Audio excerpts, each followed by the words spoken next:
इस वीडियो में हम कंटिन्यू करेंगे बिजनेस फाइनेंस के कुछ और आगे के टॉपिक्स। इससे पहले वाली वीडियोस में भी हमने कुछ टॉपिक डिस्कस किए, उम्मीद करता हूँ वीडियोस आपने देख ली होंगी।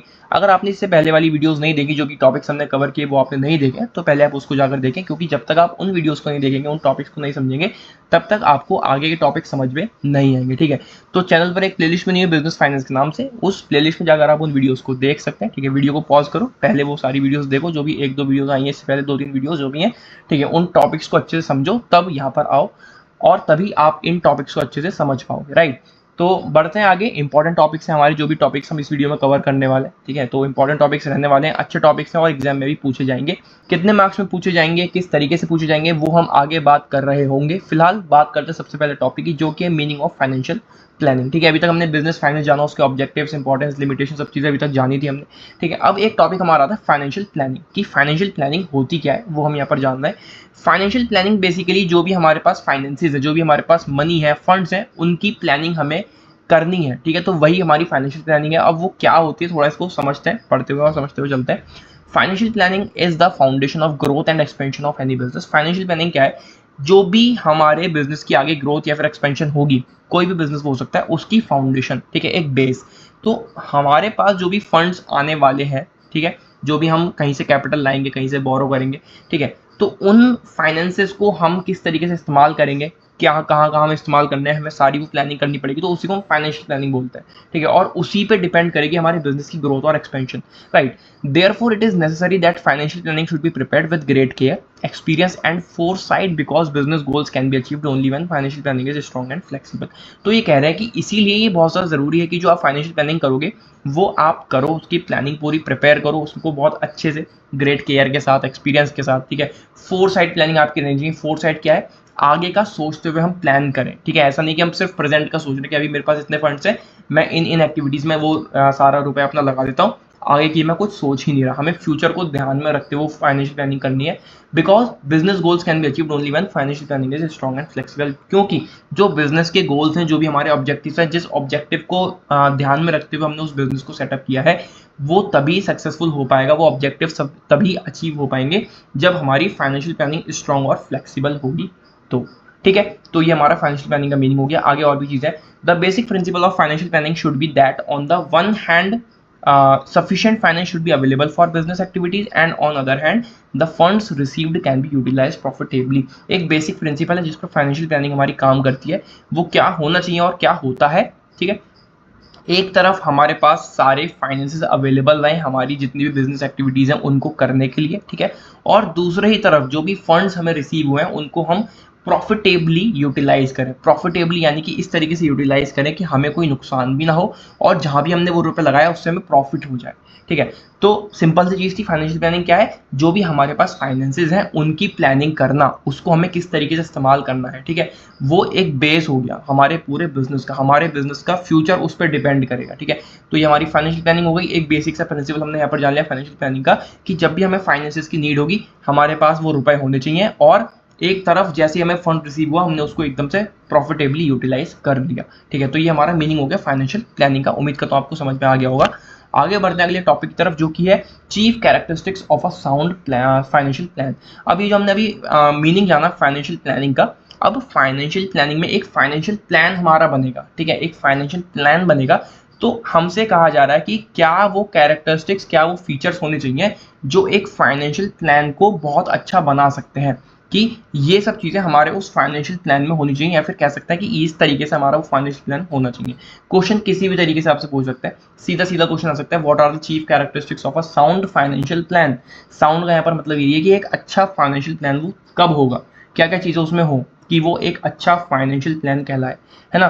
साथ में आपसे कह सकते हैं कि आप मीनिंग बता दो फाइनेंशियल प्लानिंग का, और क्या उसके कैरेक्टरिस्टिक्स होते हैं, एक फाइनेंशियल प्लानिंग में क्या फीचर्स हमें रखने चाहिए, क्या कैसा वो होना चाहिए। ठीक है, इस तरीके से क्वेश्चन फ्रेम हो सकता है ना। लॉन्ग क्वेश्चन में ये क्वेश्चन आएंगे मोस्टली, जो चांसेस है ना।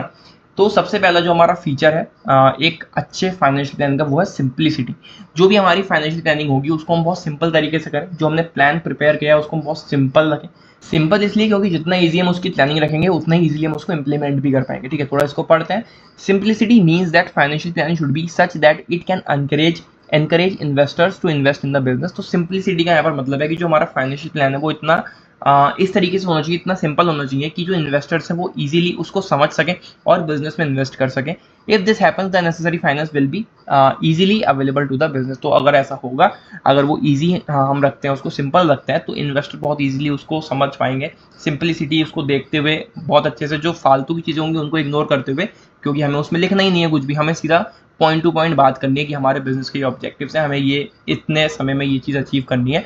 तो उसको बहुत सिंपल रखना है, जब इन्वेस्टर देखेंगे उसको समझेंगे, ठीक है, वो उसमें इन्वेस्ट करेंगे, और जब वो इन्वेस्ट कर देंगे तो जो भी नेसेसरी फाइनेंस है वो हमें इजीली अवेलेबल हो जाएंगे अपने बिजनेस एक्टिविटीज़ के लिए, ठीक है। तो सबसे पहला फीचर यही हो गया एक अच्छे फाइनेंशियल प्लान का, कि वो सिंपल हो, सिंपलिसिटी उसमें हो, ठीक है। सेकंड हमारा फीचर है फ्लेक्सिबिलिटी। फ्लेक्सिबिलिटी का यहाँ पर मतलब है कि जो भी आपका फाइनेंशियल प्लान है उसको आप कभी भी कुछ भी चेंजेस उसमें कर सको, ठीक है। मान लो आज आप कुछ फाइनेंशियल प्लानिंग करने बैठे हो, ठीक है, आज से 10 दिन बाद, 20 दिन बाद, 2 महीने बाद, 3 महीने बाद कोई इकोनॉमिक कंडीशन आ जाए, ठीक है, कोई गवर्नमेंट पॉलिसीज में चेंजेस आ जाए, तो जो हमने प्लानिंग करी है उसमें थोड़ा बहुत हम चेंज कर सकें अगर कोई भी सिचुएशन चेंज हो जाए, क्योंकि अनसर्टेनिटीज जो है हमेशा कहीं ना कहीं होती ही है, आती ही है, ठीक है। तो अनसर्टेनिटीज जैसे ही फ्यूचर में कुछ आए तो हम अपने प्लान को थोड़ा सा चेंज कर लें, उसमें थोड़ी सी फेरबदल कर सकें, इसलिए हम कह सकते हैं कि फ्लेक्सिबिलिटी भी वहाँ पर होनी ज़रूरी है।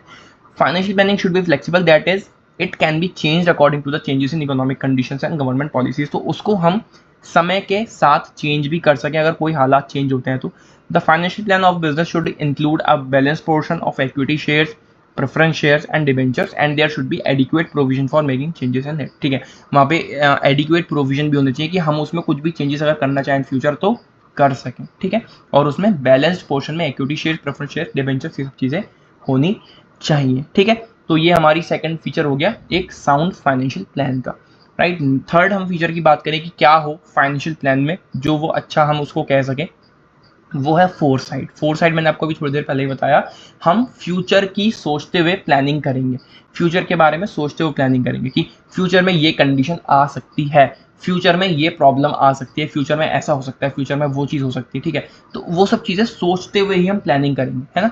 The financial planning of a business should be made keeping in mind not only the present needs but also the future needs, की हमारी जो प्रेजेंट नीड्स है सिर्फ उस पर हम ध्यान ना दें, फ्यूचर नीड्स हमारी क्या रहने वाली है उस पर भी ध्यान दें, ठीक है। अभी हमारा बिजनेस शुरू नहीं हुआ है, ठीक है, अगर हमारा बिजनेस शुरू होता है, उसमें अच्छी प्रोडक्शन हम कर रहे हैं, अच्छी सी सेल वगैरह सब चीज़ें हो रही है, ठीक है, बहुत अच्छे लेवल पे वो ग्रोथ कर गया, तो हमें फ्यूचर में भी देखना है कि हम अपनी प्रोडक्शन को कैसे मैनेज करेंगे, हम कैसे लोगों की डिमांड को पूरा कर पाएंगे, तो वो सब चीज़ें भी हमें सोचनी पड़ेंगी पहले से ही। The financial plan should be such that it can timely meet the fixed and working capital requirements of the enterprise and can provide timely additional capital required for the development and expansion of the enterprise. काफी सारी चीजें लिखी हुई है, पर जितना मुश्किल आपको लिखा हुआ दिख रहा है उतना मुश्किल यहाँ पर कुछ भी है नहीं, ठीक है। तो जो फाइनेंशियल प्लान है वो कुछ ऐसा होना चाहिए कि टाइमली जो भी हमें फिक्स्ड और वर्किंग कैपिटल की रिक्वायरमेंट है वो पूरी हो जाए, ठीक है, जो भी बिजनेस में एक्टिविटीज में जरूरत पड़ेगी उन फाइनेंसेस की वो हमें इजीली अवेलेबल हो जाए, और कोई भी एडिशनल कैपिटल की वहाँ पर रिक्वायरमेंट हो किसी भी डेवलपमेंट, किसी भी एक्सपेंशन के लिए उस बिजनेस के, तो हमें वो टाइमली जो है रिक्वायर या फिर उसकी कह सकते हैं कि हमें वो मिल जाए, ठीक है। तो ये हमारा हो गया फोर साइड, एक और फीचर एक साउंड फाइनेंशियल प्लान का। फोर्थ फीचर है कंप्लीटनेस। जो भी फाइनेंशियल प्लानिंग आप कर रहे हो वो जो प्लान है वो अपने आप में कंप्लीट होना चाहिए, ठीक है। कंप्लीट इन द सेंस उसमें कोई आधी अधूरी जानकारी ना हो, ठीक है। अगर आप प्लानिंग करो तो पूरे अच्छे से प्लानिंग करो, है ना। तो कंप्लीटनेस वही है। Financial planning should B complete in every respect, all future contingencies should be taken into account in it. हमें सब चीज़ों उसमें इंक्लूड करनी है, कुछ भी चीज़ हमें छोड़नी नहीं है, ठीक है। इन्वेस्टर्स के सामने हम जो प्लान अपना रखेंगे उसमें कुछ भी ऐसा लगे कि कंप्लीट है। हमें अपने बिजनेस के बारे में हमने जो भी सोचा है, फ्यूचर के बारे में जो भी सोचा है, जो भी हमारी एक्सपेक्टेशंस हैं, जैसे भी हमने प्लानिंग करी है वो सब चीज़ें उसमें इंक्लूड होनी चाहिए, है ना। तो adequate financial arrangement should be made for future events by predicting them. हमें प्रोडक्शन करना है कि फ्यूचर में अगर ये चीज़ हो गई तो हम क्या करेंगे, अगर ये सिचुएशन आ गई तो क्या करेंगे, अगर ऐसा कुछ हो गया तो हम क्या करेंगे। तो कंप्लीटनेस उस फाइनेंशियल प्लान में होनी चाहिए, राइट। उसके बाद एक लास्ट फीचर है इकोनॉमी। इकोनॉमी का यहाँ पर मतलब है कि हमें जो फाइनेंशियल प्लानिंग करनी है वो इतने में करनी है कि हमारा कुछ भी बहुत ज़्यादा पैसा ना लग जाए, है ना। जो भी हमारे पास फंड्स हैं जो उनको हम बिल्कुल संभाल के यूज़ करते हुए सब चीज़ें कर लें। The financial plan should be prepared in such a way that there is minimum expenditure in obtaining capital and using it properly.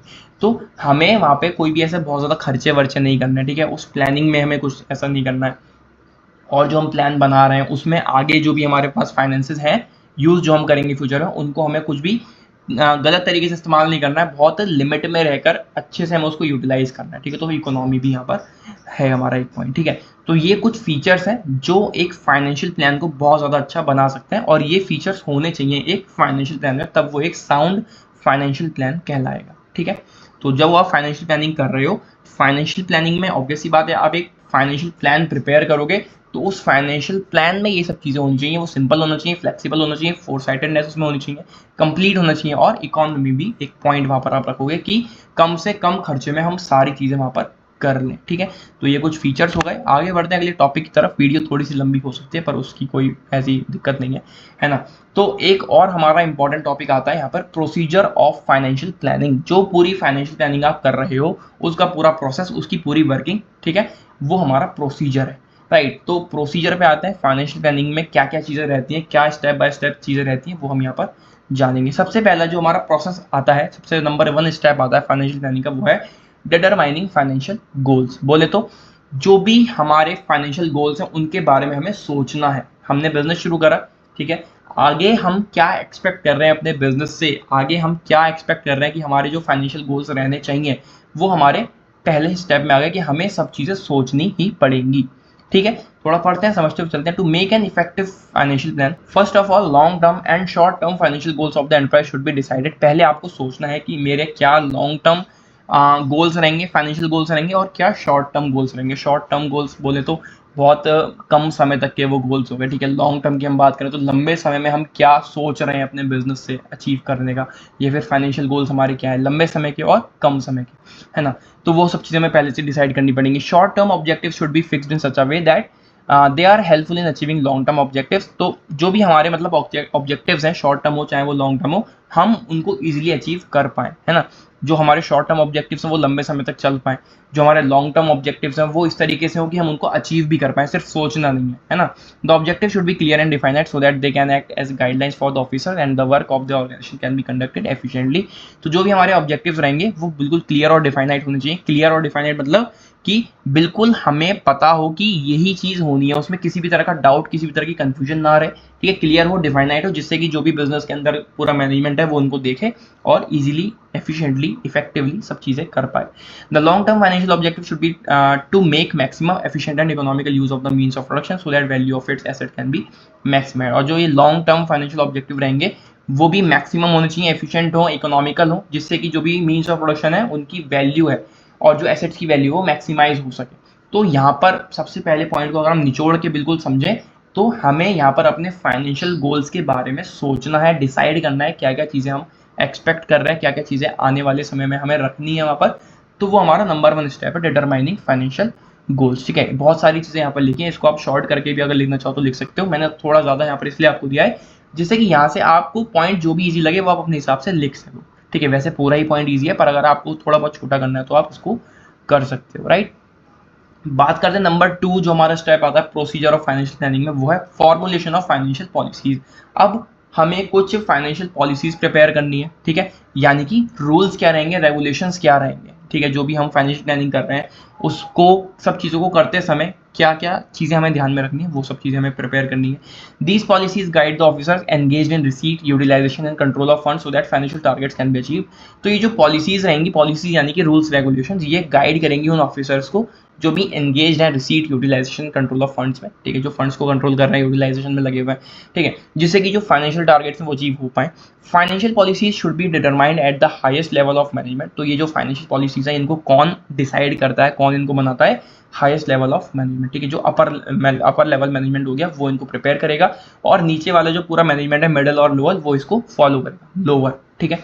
These policies can be related to capital structure, sources of capital, recovery of loans and borrowing, management of capital, distribution of profits etcetera. तो ये जो भी हमने policies formulate करी है, बनाई है, ये रिलेटेड होंगी किस किस चीज़ से, कैपिटल स्ट्रक्चर से, सोर्सेज ऑफ कैपिटल से, कि हमारे पास कैपिटल किस किस सोर्स से आई है, कहाँ से आई है, recovery of loans and borrowings, management of capital, distribution of profits, इन सभी चीज़ों के रिगार्डिंग हमारी ये पॉलिसीज रहेंगी। बनाएगा कौन, अपर लेवल मैनेजमेंट। और ये पॉलिसीज क्या काम करेंगी, ये उन सारे ऑफिसर्स को गाइड करेंगी जो इस पूरे प्रोसेस में लगे हुए हैं, ठीक है, यूटिलाइजेशन में लगे हुए हैं, कंट्रोल ऑफ फंड्स में लगे हुए हैं, ठीक है, जो भी फाइनेंशियल टारगेट्स उनको अचीव करने हैं उस चीज़ में वो लगे हुए हैं। तो ये वो इजीली कर पाएंगे जब उनके पास फाइनेंशियल पॉलिसीज अवेलेबल होंगी अपर लेवल मैनेजमेंट के द्वारा।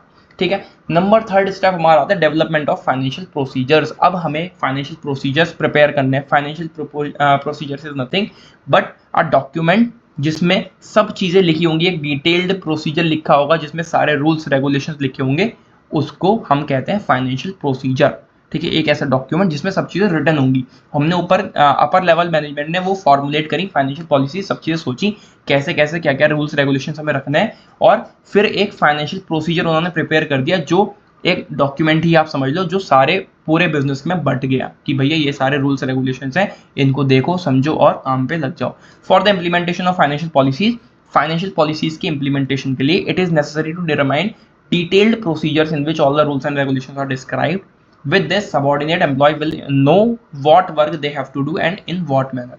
तो जब वो प्रोसीजर उनको मिल जाएगा, वो फाइनेंशियल पॉलिसीज जो है जब इस प्रोसीजर में सब अच्छे से डिस्क्राइब कर दी जाएंगी डिटेल में राइट, तो जितने भी सबॉर्डिनेट्स हैं, जितने भी एम्प्लॉयज हैं, उनको पता चलेगा कि उनको क्या काम करना है, कौन सा काम करना है, कितने टाइम में करना है, किस तरीके से काम करना है।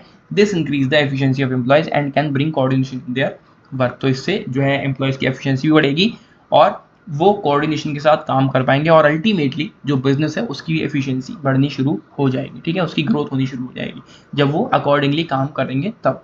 ठीक है, उसके बाद फोर्थ स्टेप हमारा आता है, फोर्थ प्रोसीजर है या फिर कह सकते हैं फोर्थ प्रोसेस है, कुछ भी हम बोल सकते हैं, प्रिपेयरिंग द फाइनेंशियल प्लान। अब एक फाइनेंशियल प्लान प्रिपेयर करना है। ठीक है, तो समझ लो पूरा स्टेप बाय स्टेप हम यहाँ पर चीजें पढ़ रहे हैं, कैसे सब चीजें होती हैं, कैसे वो फाइनेंशियल प्लानिंग होती है। वो बहुत ऐसा ईजी नहीं है कि हम 4-5 लोगों के साथ बैठ गए और हमने प्लानिंग कर ली कि भैया ये ऐसे होगा, वो ऐसे होगा, वहाँ पर ये करना है, वहाँ पर ऐसे करना है, ऐसा नहीं होता।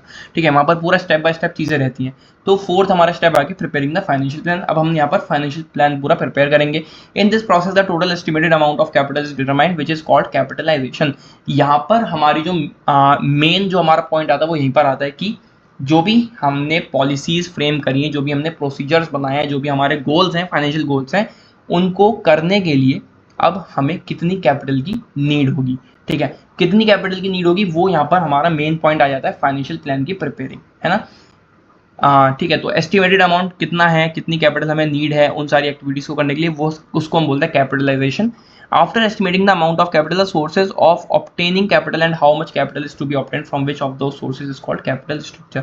अब जब उनको पता चल गया कि हमें इतनी कैपिटल की नीड है, तो अब उनको ये देखना है कि वो कैपिटल आएगी कहाँ से, कौन इन्वेस्ट करेगा, ठीक है, पैसा हमें किससे लेना है, राइट। तो वो सब चीज़ें भी उनको उसमें सोचनी पड़ेंगी। तो उसको हम बोलेंगे कैपिटल स्ट्रक्चर, कि कहाँ से वो पैसा आया, कितना पैसा आया, वो कैपिटल स्ट्रक्चर हो गया। कितना एस्टिमेट अमाउंट हमें चाहिए अपने बिजनेस की एक्टिविटीज़ के लिए, वो कैपिटलाइजेशन हो गया, राइट। कितना रुपया चाहिए, ठीक है, जो हमारे बिजनेस एक्टिविटीज हमें करनी है, एस्टिमेटेड अमाउंट कितना है, वो कैपिटलाइजेशन है। और सोर्स कौन सा है उस कैपिटल को ऑब्टेन करने का, कितनी कैपिटल की हमें नीड है, किस तरीके से हम वो लाने वाले हैं, वो पूरा कैपिटल स्ट्रक्चर हो गया। तो वो फाइनेंशियल प्लान के अंदर ही हमारा प्रिपेयर होंगी सब चीज़ें। उसके बाद एक लास्ट जो स्टेप होता है हमारा, रिव्यू ऑफ फाइनेंशियल प्लानिंग। अब आपको ये पूरे जो ऊपर तक के पूरे स्टेप्स थे उनको रिव्यू एक बार करना है। ठीक है, जो आपने पूरी प्लानिंग करी उसको रिव्यू करोगे, जो आपने पॉलिसीज फ्रेम करी हुई हैं, फाइनेंशियल प्रोसीजर्स हैं, वो सब चीज़ें आप एक बार रिव्यू करोगे, तब जाकर आगे सब चीज़ें फ्लो के साथ हो पाएंगी। Financial planning is a continuous process of an enterprise. ये एक कॉन्टिन्यूस प्रोसेस है, ये चलता ही रहता है। Necessary amendment should be made in the financial targets, policies, procedures, capitalisation and capital structure of the enterprise according to the changing internal and external economic condition. तो जो भी अंदर चेंजेस हो रहे हो, बाहर चेंजेस हो रहे हैं, गवर्नमेंट पॉलिसीज में चेंज हो, इकोनॉमिक कंडीशन हो, कुछ भी चेंज हो, उनको चेंजेस को देखते हुए वो थोड़ा बहुत अपने पूरे प्रोसीजर में थोड़ा बहुत चेंज लाएंगे और आगे बढ़ते चले जाएंगे। ठीक है, तो फाइनेंशियल प्लानिंग जो है वो कॉन्टिन्यूसली चलती रहती है पूरे बिजनेस में। ठीक है, बस फर्क इतना पड़ता है कि जो भी चेंजेस अंदर बाहर हो रहे हैं उन चेंजेस के अकॉर्डिंग वो अपने आप को थोड़ा सा चेंज कर लें, बदल लें और आगे बढ़ जाए। ठीक है, तो ये हमारा पूरा प्रोसीजर रहता है फाइनेंशियल प्लानिंग का। सबसे पहले गोल्स को डिटरमाइन करते हैं, यानी कि सोचते हैं गोल्स हमारे क्या रहने वाले हैं। फाइनेंशियल पॉलिसीज बनाते हैं अपर लेवल मैनेजमेंट। उसके बाद एक फाइनेंशियल प्रोसीजर वो प्रिपेयर कर देते हैं, जिसको देखते हुए सारे एम्प्लॉय, सारे वर्कर्स उस बिजनेस के काम में लग जाते हैं। फिर फाइनेंशियल प्लान प्रिपेयर होता है, उसके बाद वो रिव्यू करते हैं फाइनेंशियल प्लानिंग। ठीक है, और अकॉर्डिंगली आगे वो चीज़ें ऐसी चलती रहती हैं। ठीक है, अब बात कर लेते हैं कौन सा क्वेश्चन किस तरीके से पूछा जाएगा। तो टॉपिक तीनों बिल्कुल इंटरकनेक्टेड है, एक दूसरे से बिल्कुल कनेक्टेड है। प्रोसीजर ऑफ फाइनेंशियल प्लानिंग, हमने यहाँ पर जाना चीफ कैरेक्टरिस्टिक्स क्या होते हैं फाइनेंशियल प्लान के, राइट, और हमने फाइनेंशियल प्लानिंग का मीनिंग भी जान लिया। तो सीधा सीधा क्वेश्चन बनेगा, what is the meaning of financial planning. कुछ आप उसके कैरेक्टरिस्टिक्स बता दो कि एक फाइनेंशियल प्लान कैसा होना चाहिए। 2 या 3 पॉइंट से ज़्यादा नहीं पूछेंगे, मैंने फिर भी आपको 5 पॉइंट्स यहाँ पर बता दिए, तो कोई से भी 3 तो आप याद कर ही लो, ठीक है, अच्छे से। और साथ में क्या पूरा प्रोसीजर होता है फाइनेंशियल प्लानिंग का वो भी आप बताओ। तो 10 से 12 नंबर में क्वेश्चन पूरा ये फ्रेम हो सकता है, ठीक है। शॉर्ट क्वेश्चन अगर आएगा तो सिर्फ ये पूछेंगे कि फाइनेंशियल प्लानिंग से आप क्या समझते हो, फाइनेंशियल प्लानिंग का मीनिंग बता दो। 2, 3, 4 नंबर में वो सिर्फ वो पूछेंगे। अदरवाइज अगर ये प्रोसीजर आता है और फाइनेंशियल प्लानिंग का मीनिंग आता है, साथ में साउंड फीचर्स पूछ ले वो आपसे फाइनेंशियल प्लान के, तो ये 10 से 12 नंबर का क्वेश्चन आपका बन जाएगा आपके एग्जाम में, ठीक है। तो उम्मीद करता हूँ टॉपिक्स आपको समझ में आ गए होंगे। और अगेन अगर आपने इससे पहले वाली वीडियोस नहीं देखी हैं तो उसको भी आप जाकर जरूर देखें, ठीक है, क्योंकि वो भी टॉपिक्स बहुत ज़्यादा इंपॉर्टेंट हैं। जितने भी टॉपिक्स हम कवर कर रहे हैं वो अपने आप में काफ़ी ज़्यादा इंपॉर्टेंट है, ठीक है। तो बस मिलते हैं अगली वीडियो में। Till then take care and bye bye and all the very best for your